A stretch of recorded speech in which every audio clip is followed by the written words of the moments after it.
Research consistently shows that lesbian, gay, and bisexual women have systematically worse health than heterosexual women.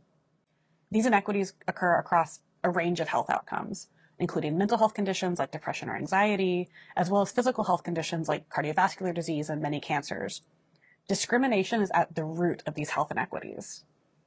Though we've known about sexual orientation-related health disparities and various mental and physical outcomes for a long time, little is known about disparities in premature death.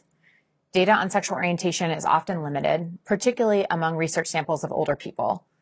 Of the few studies with such data, few have focused on women, and none have been able to examine bisexual and lesbian women separately, even though these groups may have important differences. Our goal with this research was to quantify premature death differences by sexual orientation.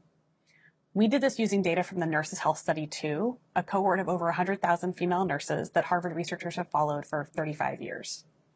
We found a very pronounced difference in premature mortality.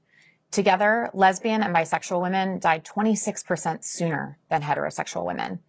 When we looked at lesbian and bisexual women as distinct groups, we found that lesbian women died 20% sooner than heterosexual women, and bisexual women died 37% sooner than heterosexual women.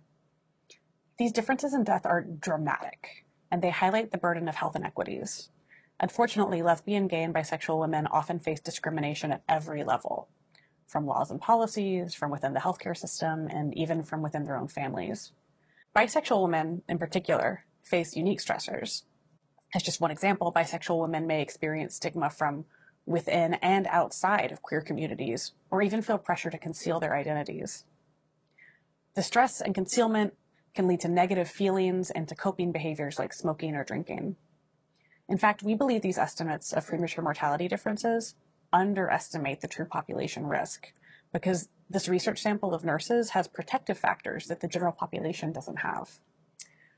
Our study findings emphasize the need for future research to understand how risks differ for lesbian, gay, and bisexual people, and what resiliency factors can improve health. Many of the causes of death for these women are preventable.